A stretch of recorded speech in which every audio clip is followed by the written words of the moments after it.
वर्तमान काल में जहां कोरोना से हम सभी लड़ रहे हैं, वहीं किसानों पर बहुत ही बड़ी विपदा आन पड़ी है। किसानों को दुगनी बार झेलनी पड़ रही है। ऐसा ही एक मामला हजारीबाग से प्रकाश में आया है, जहां किसान उमेश मेहता ने VNR 2245 बीज को लगभग 1 एकड़ जमीन में लगाया था, जिस पर उनकी फसल लहलहाई तो नहीं बल्कि उगने से पहले ही बर्बाद हो गई। आप हमारे स्क्रीन पर देख रहे होंगे कि फसल किस कदर बर्बाद हुई है और उसका दर्द आपको हम बयान नहीं कर सकते, ना ही वह किसान अपना दर्द आपको बता सकता है। जहां बाकी के खेतों में फसल लहलहा रहे हैं, वहीं इनकी खेती पूरी तरह से नष्ट हो गई है, जिस पर इन्हें भारी नुकसान हुआ है। जब इस पर इन्होंने कंपनी से दावा किया मुआवजे का, तो कंपनी ने वो भी देने से इनकार कर दिया। बहुत समझाने पर वह बीज के पैसे देने को तो मान गए, लेकिन जो भारी नुकसान हुआ इसकी भरपाई करने वाला और इनकी बात सुनने वाला कोई नहीं है। इस पर हमारे खबर 365 न्यूज की टीम ने ग्राउंड रिपोर्टिंग की और क्या है वहाँ के ग्रामीणों का, क्या है वहाँ के किसानों का कहना, आइए दिखाते हैं इस खास रिपोर्ट। वर्तमान में लॉकडाउन का असर आम जनता के साथ साथ किसानों पर भी पड़ा है।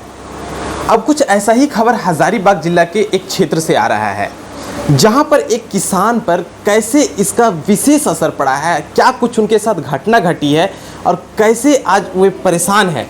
आइए दिखाते हैं इस पर एक खास रिपोर्ट। जब आप बीज लेने गए थे तो दुकानदार से आपने क्या मांगा था? हम मांगे थे केज गोल्ड, तो जबरदस्ती बोला कि बहुत अच्छा धान है।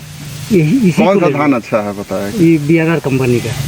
इसके बारे में क्या बताया गया था? इसका खासियत बहुत अच्छा पैदा भी है, यही धान को लीजिए। अभी आपके साथ क्या हुआ? वो तो पूरा खेत जल गया है। कि आपने इस धान को कितने एकड़ जमीन पर लगाया है? हम लगभग 30-35 डिसमिल में लगाए हैं, जो कि टोटल मेरा जल के साफ हो गया है। यही खेत के मुताबिक हम 4-5 को परिवार पालते हैं, कि खाएंगे क्या है सालों भर। कि कंपनी बोला हम 2 किलो बिया के उपलब्ध करा देंगे, कहा जाएगा 2 किलो मेरे बिया से। जब आपने फ़ोन के माध्यम से कंपनी से संपर्क किया तो कंपनी ने और क्या क्या बोला कि जो करना है कि करो, हम कुछ करेंगे। तो देखा आपने, किसान वैसे ही हर तरह से बर्बाद हैं और ऊपर से कंपनी भी इस तरह से अगर 2 टूक जवाब दे तो ऐसे में किसान क्या करे। आइए जानते हैं इसी संबंध में अपने ग्रामीण से, देखते हैं क्या बोलते हैं। किसान और इस खेत को देखने के बाद ऐसा लगता है कि इस कंपनी का बीज बिल्कुल ख़राब है और इस कंपनी को रिस्क उठाने का ज़रूरत है, क्योंकि पास वाला खेत में धान 1 नंबर है और इनका खेत पूरा जला हुआ है इतना बारिश के बाद भी।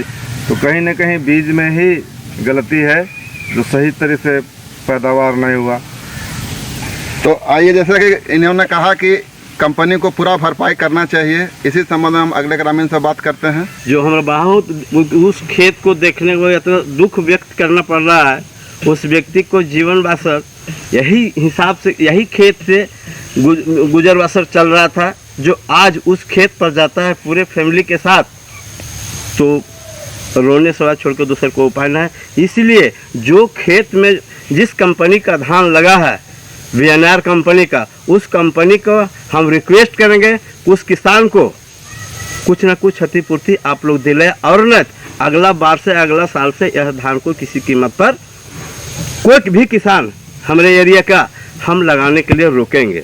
आज का जो समय किसानों के साथ जो धोखा की जो बात हो रही है, सबसे पहले तो मैं कहूंगा कि झारखंड सरकार, कृषि विभाग के जो मंत्रालय में हमारे नेता लोग जो बैठे हुए हैं, हमारे मंत्री साहब जो बैठे हुए हैं, बिचौलिया जो लोग धान अभी ग्रामीण क्षेत्रों में जाके बेच रहे हैं, खास करके ठगने का काम कर रहे हैं कंपनी के नाम पर। जिस कंपनी के विषय में बोला जा रहा है, जब देखें जी उसको, ये जो कंपनी के मालिक है, हाइब्रिड धान है 2245।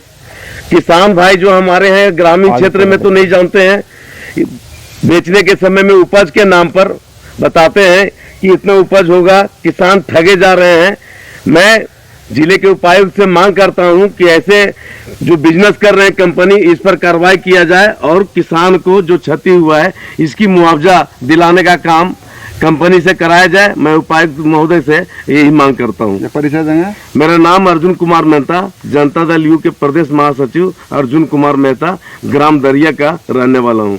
तो आज आपने देखा कि किसान कितनी बुरी अवस्था में है। हम सभी जानते हैं कि किसान पूरी तरह से खेती पर निर्भर है। और अगर वह खेती उससे छिन जाए और अगर वह नष्ट हो जाए तो किसान कैसे अपना जीवन यापन करेगा। आज आपने देखा एक किसान कैसे कोरोना काल में चारों तरफ से वार झेल रहा है और उसका जीवन यापन करना भी उसके लिए कितना मुश्किल हो गया है। मैं अंशिता सिंह, खबर 365 न्यूज से धन्यवाद। अपडेट खबरों को देखने के लिए देखते रहें खबर 365 न्यूज। साथ ही लाइक, शेयर और सब्सक्राइब करना ना भूलें।